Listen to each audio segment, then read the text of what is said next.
Hello students, welcome to this video. आज का हमारा टॉपिक है ऑर्गेनिक केमिस्ट्री में से एल्कीन्स। अनसैचुरेटेड हाइड्रोकार्बन्स होते हैं एल्कीन्स, और आज हम डिस्कस करेंगे E2 and E1 reactions. Alkenes होती हैं अनसैचुरेटेड हाइड्रोकार्बन्स। एक होते हैं सैचुरेटेड और दूसरे होते हैं अनसैचुरेटेड।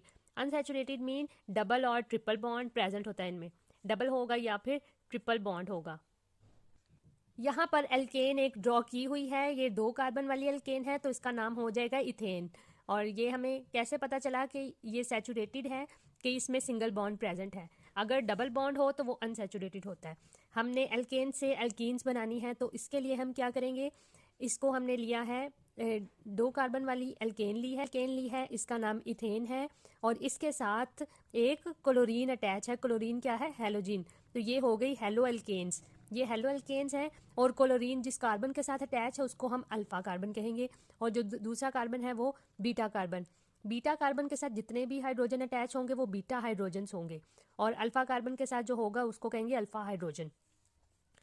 नेक्स्ट देखें, इसका हमने रिएक्शन करवाया है KOH। ये अल्कोहलिक KOH है और इसको कहते हैं पोटाशियम हाइड्रोक्साइड। पोटाशियम हाइड्रोक्साइड के साथ जब इसका रिएक्शन हुआ तो क्या होगा, ये जो क्लोरीन है ये K के पास जाएगी। क्यों जाएगी? K के ऊपर पॉजिटिव चार्ज होता है, क्लोरीन के ऊपर नेगेटिव, तो KCl बन जाएगा। KCl के साथ एक हाइड्रोजन रिमूव होगा इधर से, अल्फा कार्बन के साथ जो है अल्फा हाइड्रोजन वो जाएगा OH के पास और बन जाएगा वाटर। KCl बन गया और साथ में वाटर बन गया। बाकी क्या होगा, ये जो हाइड्रोजन का बॉन्ड था ये वाला, ये डबल बॉन्ड बन जाएंगे और ये वाला हाइड्रोजन आ जाएगा और हमारे पास क्या हो जाएगा, इथीन बन जाएगा डबल कार्बन वाले।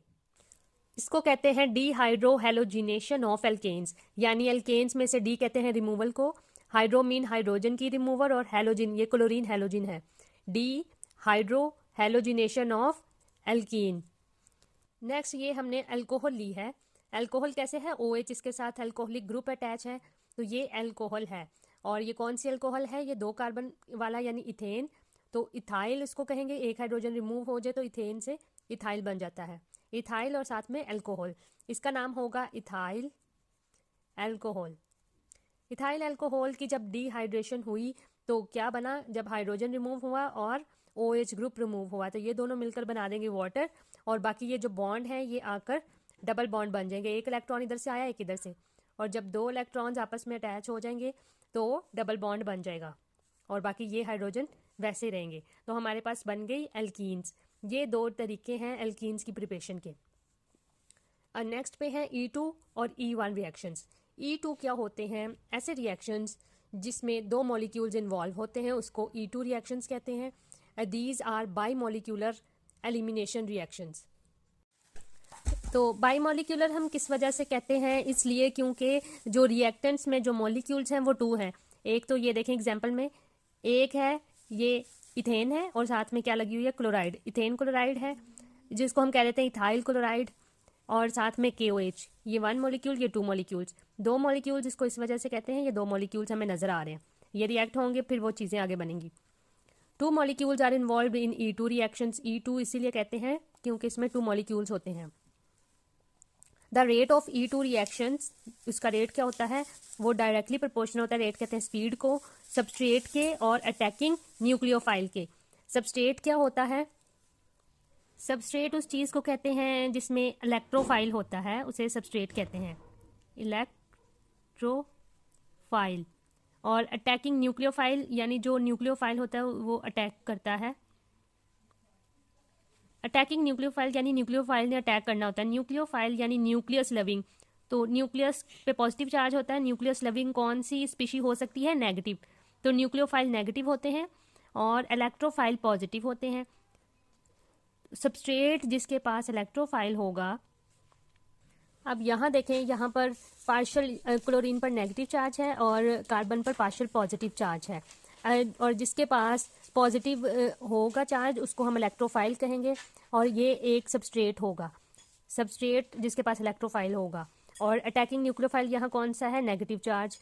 यहाँ पर क्या होगा कि एक हाइड्रोजन CH3 में से रिमूव होगा और OH के साथ जाएगा और वाटर बन जाएगा, साथ में KCl बनेगा, K पॉजिटिव और Cl नेगेटिव, और यहाँ पर क्या आकर अटैच होगा, यहाँ पर डबल बॉन्ड बन जाएगा। ठीक है, तो अल्कीन हमारे पास बन गया। E1 रिएक्शन, E1 का मतलब है ये यूनिमोलिक्यूलर होता है, इसमें 1 मॉलिक्यूल इन्वॉल्व होता है और ये भी स्लो स्टेप होता है, ये भी स्लो स्टेप रिएक्शन होता है.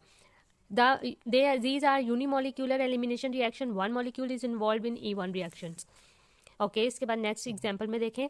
ये है हमारे पास, ये हमारे पास एक ब्यूटाइल क्लोराइड है, हमारे पास एक हेलोजन है और उसके साथ क्या है, एल्केन, हेलो एल्केन्स हैं हमारे पास. और जब इनको हमने रिएक्शन का देखा तो इसमें क्या हुआ, इलेक्ट्रोनेगेटिविटी के डिफरेंस की वजह से क्लोरीन की इलेक्ट्रोनेगेटिविटी ज़्यादा होती है, इलेक्ट्रॉन उसके पास ज़्यादा रहेगा, उस पे नेगेटिव चार्ज आ गया और कार्बन पे पॉजिटिव आ गया. तो पॉजिटिव को हम कहते हैं ये इलेक्ट्रोफाइल है और ये क्या होता है, इसको सबस्ट्रेट कहते हैं. और ये बन गया हमारे पास अटैकिंग न्यूक्लियोफाइल. और इस रिएक्शन को जब हमने किया KOH के साथ, इसको अलहदा करके, और KOH जब रिएक्ट करवाया अगले स्टेप में, तो क्या होगा, यहाँ से फिर K पॉजिटिव है तो K किसके पास जाएगा, Cl के पास, और OH और यहाँ से एक हाइड्रोजन रिमूव होकर क्या हो जाएगा, वाटर बन जाएगा, OH एंड H वाटर बन जाएगा और यहाँ पर आ जाएगा डबल बॉन्ड. और बाकी सब कुछ हमने वैसे लिखा, इधर देखें KCl बना और साथ में वाटर बना H2O और साथ में ये सब वैसे लिखकर और यहाँ डबल बॉन्ड लगा दिया. और इसका देखें रेट ऑफ रिएक्शन में सिर्फ सबस्ट्रेट है, ठीक है, अटैकिंग न्यूक्लियोफाइल यहाँ नहीं है. नेक्स्ट देखें E2 में फोर्थ पॉइंट है, the breakage of old bond and the formation of pi bond take place simultaneously. वो एक दूसरे के साथ साथ होते हैं.